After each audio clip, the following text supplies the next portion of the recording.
Buenos días. En primer lugar, estoy encantado de estar aquí, de compartir este rato con ustedes y de aprender de lo que tengamos en el debate y de los compañeros que se dedican al turismo. Yo, cuando Eduardo Parra me llamó, siempre digo que sí, porque esta universidad tiene muchas fortalezas, pero uno de los ámbitos en donde se puede demostrar que hay trabajo interdisciplinar y donde es posible que gente de distintas disciplinas salgan de una facultad y crucen a la otra y debatamos. Eso es algo que produce, que esta universidad ha conseguido en el ámbito del turismo, y yo, los de Derecho siempre somos una cosa un poco colateral a los temas principales, pero siempre me he sentido enormemente bien tratado y siempre he disfrutado mucho intelectualmente del intercambio con Eduardo cuando me llamó, o con cualquiera de los que vamos a hablar aquí, y algunos otros que no hablarán, pero que se dedican a estos temas y que son brillantes, como antes también se expuso. Tan consiguen que en mi caso me salga de mi rutina, que estaba diciéndome Moisés que si me había atrevido a traer un PowerPoint. Mis alumnos saben que yo lo que utilizo es una pizarra con tiza clásica y que cuanto más grande es la pizarra, más feliz soy. Pero es que vine a lo interdisciplinar, así que acepté el reto de preparar un PowerPoint. Bien, me toca hablar del marco normativo de definición del modelo turístico. Y en la línea de grandes trazos, yo creo que hay que empezar por una cuestión. Cuando hablamos del turismo desde el punto de vista de la legislación, de la regulación, a mí me interesa destacar que hay tres dimensiones a las que se le presta atención. La primera dimensión es que esencialmente el turismo es una actividad, una industria, un negocio que necesita suelo para desarrollarse, fundamentalmente en la parte más importante, que son los establecimientos alojativos y los equipamientos complementarios. En segundo lugar, hay una segunda dimensión del turismo, que es cuáles son las características de esas construcciones, de esas edificaciones y de esas instalaciones que vamos a hacer sobre ese suelo que es necesario ocupar. Y la tercera dimensión tiene que ver con qué se hace en ese suelo y en esas instalaciones. En definitiva y estrictamente, la prestación de servicios en sentido estricto, el negocio al que sirve ese suelo y esas infraestructuras. Desde el punto de vista del marco normativo, la cuestión es ¿qué podemos hacer en Canarias? ¿Tenemos competencias o no tenemos competencias? Si no tenemos competencias, dejemos de hablar. Así que tenemos competencias. La comunidad autónoma tiene competencias exclusivas en materia de ordenación del territorio y urbanismo, que tiene que ver con las dos primeras dimensiones, y tiene competencias en materia de turismo, que tiene que ver con la tercera de las dimensiones. En los dos casos exclusivos, pero cuidado, hay competencias del Estado. Las hay en el primer nivel, porque tiene que ver con todo lo que tiene que ver con la legislación civil o con la protección del medio ambiente, y las hay en el segundo nivel porque tiene que ver, por ejemplo, con la unidad de mercado, después haré una mínima referencia a esta cuestión, y en el segundo nivel también aparece la Unión Europea y aparece con sus libertades económicas y libertad de establecimiento y libertad de prestación de servicios. Pero lo cierto es que la comunidad autónoma tiene un margen competencial muy amplio para tomar decisiones en materia de turismo en cualquiera de las tres dimensiones que acabo de exponer. Y además lo ha hecho desde hace no solo 20 años, sino desde hace 20 años, no solo 15. En primer lugar, la primera regulación y la primera respuesta a esta cuestión fue la Ley de Ordenación del Territorio, la Ley de Ordenación del Turismo del 95. En ese momento teníamos 8,5 millones de turistas anuales, lo que estábamos recibiendo. Y en esa ley se identifican los dos o las tres grandes bloques de dimensión. Como toda legislación turística, herederas de las leyes turísticas de los años 60 del siglo pasado, de lo primero de lo que nos ocupamos es de la actividad. Y la actividad se controla con autorizaciones y con licencias municipales. Y las autorizaciones se dan en función del tipo de tipología de establecimiento que queremos desarrollar. Y históricamente, desde los años 60, el ser 5 estrellas, 3 estrellas, 2 estrellas, apartamento, extrahotelero, está en función de criterios dimensionales, arquitectónicos o urbanísticos, y no de otra clase. Los metros cuadrados de suelo marcan la tipología de los establecimientos. La Ley de Ordenación del Turismo del 95 apostó, y en eso fue una novedad muy importante respecto de otras comunidades autónomas, por mejorar la calidad de la gestión. Y ahí nos inventamos de la obligación de conservar la calidad, en virtud de la cual se obtuvo la autorización. Aparece el principio de unidad de explotación para mejorar la gestión. Aparece una regulación de los derechos y los deberes de los usuarios turísticos, porque tenemos al explotador y la empresa turística, pero un elemento de puesta en valor es regular los derechos y los deberes de los usuarios turísticos. Pero también en el 95 empezamos a preocuparnos del impacto del turismo sobre el territorio y los recursos naturales. Y dijimos que los planes insulares zonifiquen, que digan en qué sitios debe haber turismo, en cuál no, en cuál está saturado, en cuál hay que abordar procesos de renovación. Y nos inventamos una nueva categoría de suelo, que fue el suelo turístico. No existía en ese momento en ninguna ley autonómica. El turismo era un uso residencial específico, como la vivienda de protección oficial. No era nada distinto. Y los suelos en Canarias, con los que después nos enfrentamos, decían los planes parciales turístico residencial o residencial turístico, porque era lo mismo y cabían las dos cosas con la legislación turística, la legislación del territorio hasta ese momento. Y además nos inventamos el estándar por excelencia, el de 50-60 metros cuadrados de solar por plaza alojativa, que tiene una clara manifestación en las zonas de expansión turística del sur de Costa de Eje, en la isla de Tenerife, o los crecimientos en Lanzarote y Fuerteventura están muy marcados por ese estándar que se dio en el año 95. La Ley de Ordenación del Territorio, en el año 90, dio continuidad a este asunto y dijo que los planes insulares se ocupen de zonificar el turismo y que ordenen territorialmente el turismo. Pero también dijo, me voy a inventar un instrumento autonómico y no insular para ordenar este asunto, y se mencionan las directrices en la Ley de Ordenación del Territorio del 99. Y además dijo, no muy claramente, el turismo, el suelo turístico es un asunto estratégico, y como estratégico significa todo lo que queramos que signifique, en este caso significaba, entre paréntesis, no es un asunto municipal, cierro paréntesis. El segundo bloque normativo es el del año 2001 a hoy. Es un marco normativo claramente condicionado por un entendimiento del turismo desde el punto de vista de la primera dimensión, su impacto en el suelo, su impacto en el territorio, no por la actividad. Las razones, como saben, las tienen ahí esbozadas. En el 2001 teníamos 350.000 plazas alojativas autorizadas, probablemente otras 100.000 de esas que llamamos irregulares o ilegales. En segundo lugar, estábamos recibiendo 11-12 millones de turistas al año. Sin embargo, paradójicamente, aunque hablamos del impacto del turismo sobre el territorio, eso literalmente es una mentira. El turismo solo ocupa el 3% del suelo y es el uso del suelo más eficiente que hemos conseguido en Canarias. Otra cosa son los impactos indirectos de atender a 11-12 millones de turistas y las necesidades de suministros de agua, de consumo, de atenciones de residuos, de necesidades de aeropuertos, de carreteras, de visitantes a los espacios naturales protegidos. Pero en metros cuadrados, el uso más eficiente del suelo que se ha hecho en Canarias lo ha venido haciendo la actividad turística, mucho mejor que lo que hemos hecho en los suelos rústicos con las viviendas unifamiliares, por poner un ejemplo. En ese momento se habla de un suelo previsto en planes, no sé muy bien cómo se contaron, de potencialmente 850.000 nuevas plazas alojativas que, si se hubieran materializado, requerirían que recibiéramos 32 millones de turistas. Así que, amenazado el riesgo en el que nos enfrentamos, abordamos un cambio regulatorio que tiene la ley de moratoria en el año 2001. En el año 2002 dijeron La Palma, La Gomera y El Hierro, nosotros, déjennos aparte, que a nosotros no nos llegó el turismo nunca, y les hicimos una ley especial. En el año 2003 hicimos las directrices de ordenación general y las directrices de ordenación del turismo. En el año 2009 flexibilizamos lo que habíamos hecho en el 2003 en la Ley de Medidas Urgentes, y en el año 2013-2015 abordamos una problemática particular que era la renovación turística. ¿Cuáles son las características de esa normativa? En los dos grandes bloques, el que tiene que ver con el suelo y el que tiene que ver con la actividad. Desde el punto de vista de lo que tiene que ver con el suelo y lo que se puede construir en el suelo, las directrices plantearon, quiero desclasificar suelos, y abordaron ese proceso. En definitiva, quiero reducirlo de las 850.000 camas. En segundo lugar, se prohibieron que se clasificaran nuevos suelos con destino turístico. Lo que ya estaba en el 2003, con eso vamos a operar en el futuro. En cuarto lugar, se insistió en la planificación territorial del turismo y dijimos, como los cabildos no han hecho su tarea, hagamos directrices autonómicas, directrices de ordenación del turismo, y ordenemos a los cabildos que hagan planes territoriales que van a durar 3 años. El primero fue el del Cabildo de Tenerife y tardaron 5 años en hacerlo.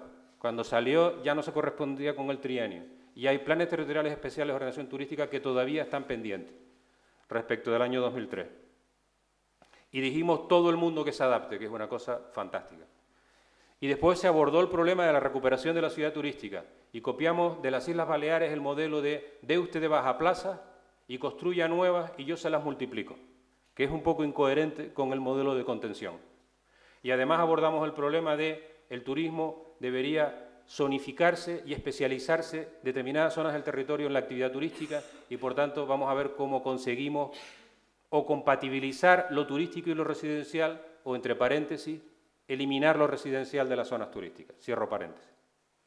En el año 2013 descubrimos que lo que diseñamos en el 2003 no había funcionado o había funcionado deficientemente por un montón de razones que no tengo tiempo de exponer. Pero la realidad es normativa. En el año 2013 abordamos una ley de renovación turística que dijo, ¿recuerdan ustedes lo que acabo de contar de las directrices, de los planes territoriales especiales, la adaptación de los planes generales a los planes territoriales especiales? Nada de eso funciona, la industria necesita algo mucho más ágil. Y nos inventamos la negación del plan, que es el Plan de Modernización y Mejora Turística, un instrumento de planeamiento que puede llevarse por delante cualquier otro plan. Por cierto, casi todos están funcionando bien, así que cuidado con la paradoja. En segundo lugar, mantuvimos el régimen de incentivos de Mascama, pero habían problemas en el Puerto de la Cruz, habían problemas en San Agustín, porque hay parcelas que ocupan el 100% y no podíamos decir que aplicáramos los estándares del año 95 ideales, así que tuvimos que inventarnos incentivos de edificabilidad, incentivos en materia de densidad de parcelas, incentivos en materia de plazas e inversión para poder actuar en sitios como el Puerto de la Cruz. Así que tuvimos que dar pasos respecto de la renovación. Y en materia de actividad del negocio, ¿cómo está esto? Bueno, todo esto queda en un segundo plano, lo del negocio. Todo lo que ha contado Raúl antes queda un poco en segundo plano, pero hay cositas. ¿Cómo se accede al mercado? No, mire, a través de autorizaciones. ¿Pero cómo se dan? Estas las limitamos. Crecimiento cero en las islas turísticas, con algunas excepciones. Las excepciones, hombre, las que hemos decidido, los hoteles de 4 y 5 estrellas. Y los demás que esperen, que estamos pensando. El asunto fue muy rígido y vino la ley de renovación en el año 2013-2015 y lo flexibilizó. Todavía hoy estamos discutiendo si seguimos o no en la limitación del número de autorizaciones, pero si uno coge la ley en rigor, siguen habiendo establecimientos que están prohibidos. Todos los establecimientos extrahoteleros, si están prohibidos por el planeamiento insular, no se pueden desarrollar. Eso dice la última redacción de 2015 de la Ley de Renovación Turística. Por tanto, seguimos en la etapa de limitar el número de autorizaciones. Cierto que nada que ver con lo del 2003, cierto que nada que ver con el año 2003. ¿Y cuál es el instrumento de control? La autorización. Pero la autorización hemos sido capaces de convertirla en 10 años de algo que era reglado en un instrumento de control discrecional para entrar o no entrar al mercado. Y sobre la actividad en sí misma,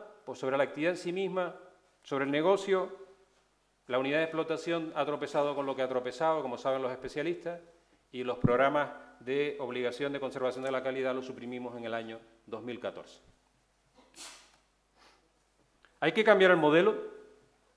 Bueno, yo como jurista busco una causa jurídica, aunque soy consciente, y ustedes lo son también, de que el debate sobre el modelo, el cambio del modelo, el cambio de las reglas del turismo en Canarias es un debate anterior a lo que voy a plantear ahora. Pero me permite poner un hito temporal. La sentencia del Tribunal Constitucional 2009 del año 2015 cogió la Ley de Renovación Turística y abordó el problema que políticamente tenía la lectura siguiente. La Ley de Renovación Turística dijo los únicos hoteles que se pueden construir sin más son los hoteles de 5 estrellas. En la isla de Gran Canaria se abrió el debate de que en realidad ellos tenían muchos hoteles de 5 estrellas y querían que les aplicaran las mismas reglas a los hoteles de 4 estrellas. Planteado el asunto para recordárselo, esto se convierte en un rollo jurídico que se termina convirtiendo en una cuestión muy formal de cómo se debate. Pero lo cierto es que este asunto llega al Tribunal Constitucional. El Tribunal Constitucional dice, anulo las letras A y B y C, del artículo 4.2, que son las que dicen lo de los hoteles de 5 estrellas. ¿Y qué es lo que dice? Que eso hay que anularlo. Y eso el Gobierno lo tiene encima de la mesa, tiene que anularlo, tiene un anteproyecto de ley al respecto. Pero lo que manda, si uno lee la sentencia, manda más cosas. No solo lo que manda estrictamente, sino lo que manda por lo que argumenta. ¿Y qué dice? No encuentro las razones imperiosas de interés general que expliquen todo el régimen de excepciones en que consiste la moratoria turística canaria. No las encuentro. Y las que encuentro son económicas. Y las económicas van en contra del derecho europeo. ¿Y qué recuerda la sentencia del Tribunal Constitucional? Canarias tiene muchas competencias, pero hay algunas cosas que están marcadas por la legislación del Estado y por el derecho europeo. Y en el fondo, ¿qué es lo que cuestiona esa sentencia? La moratoria turística entendida como planificación económica de la actividad turística, no en otro sentido como puntualizaré a continuación. Consecuencias. Las consecuencias sobre el marco normativo, tomando como referencia esa sentencia y aceptando que el debate sobre la moratoria ya existía. Lo que pasa es que me permite poner un hito jurídico de referencia. Sobre la ocupación del suelo, pues lo primero que habría que plantearse son cuestiones, lo que ahí están planteados, más pensando en el debate que otra cosa. En mi opinión hay que plantearse, ¿podemos seguir manteniendo la moratoria sobre el suelo? Aquella prohibición de clasificar nuevos suelos con destino turístico, ¿es coherente con eso que nos han cuestionado? Aquí me atreveré a dar mi opinión personal. Claro que sí es coherente, claro que es coherente. Tenemos 50 millones de metros cuadrados de suelo urbanizable, clasificado, sin desarrollar en Canarias, por tanto, a día de hoy no es necesario clasificar nuevos suelos con destino turístico, salvo excepciones absolutamente puntuales que están previstas en la legislación como tales excepciones. Pero como regla general no es necesario tocar la moratoria de suelo. Me pongo en la situación de las tres dimensiones: suelo, lo que se pone encima del suelo y lo que se hace dentro de lo que se ha puesto encima del suelo. El primer nivel es el suelo. Desde el punto de vista de la ocupación de suelo, tenemos otro debate que no tiene que ver con la sentencia, que es cómo gestionamos esa idea de reservar determinados espacios del suelo de las islas exclusivamente con destino turístico, igual que, si quieren ustedes la comparación, igual que hay suelos que solo tienen destino industrial y que a nadie se le ocurre poner un residencial en un suelo industrial. Podemos reservar suelos con esa finalidad. Hablaba una vez con un técnico que decía, el solomillo turístico de Canarias, eso podemos... Dice, sí, hay que especializarlo, pero podemos especializarlo utilizando instrumentos territoriales y urbanísticos, lo dejo para después. Pero el conflicto en San Bartolomé de Tirajana con el Plan General de Ordenación Supletorio pone de manifiesto que las moscas no se matan a cañonazos. Desde el punto de vista de la ocupación del suelo, ¿tiene sentido que mantengamos un instrumento excepcional, como los planes de modernización y mejora turística? Dos respuestas. Si queremos tener una ordenación con una visión integral del territorio, no, pero cuidado, hasta que no sepamos cuál es el modelo adecuado de ordenación del territorio en Canarias respecto del turismo, cuidado con matar un instrumento que esencialmente está funcionando y dando respuesta a las necesidades del sector. Ese es un asunto sobre el que hay que hablar antes de tocar esa pieza. Y, en cuarto lugar, todo el bloqueo del planeamiento derivado de las directrices de la moratoria ha generado una presión del sector. Hay determinados proyectos paralizados porque hay planeamiento obsoleto. Lo ejemplifico y lo dejo abierto. Arona se ha quedado sin plan general. Y Arona, desgraciadamente hoy, noticia por otras cosas, Arona tiene hoy vigente el plan general de 1995, que turísticamente no tiene nada que ver con la realidad actual, pero es conforme al cual se autorizan o no se autorizan las actividades turísticas en ese municipio.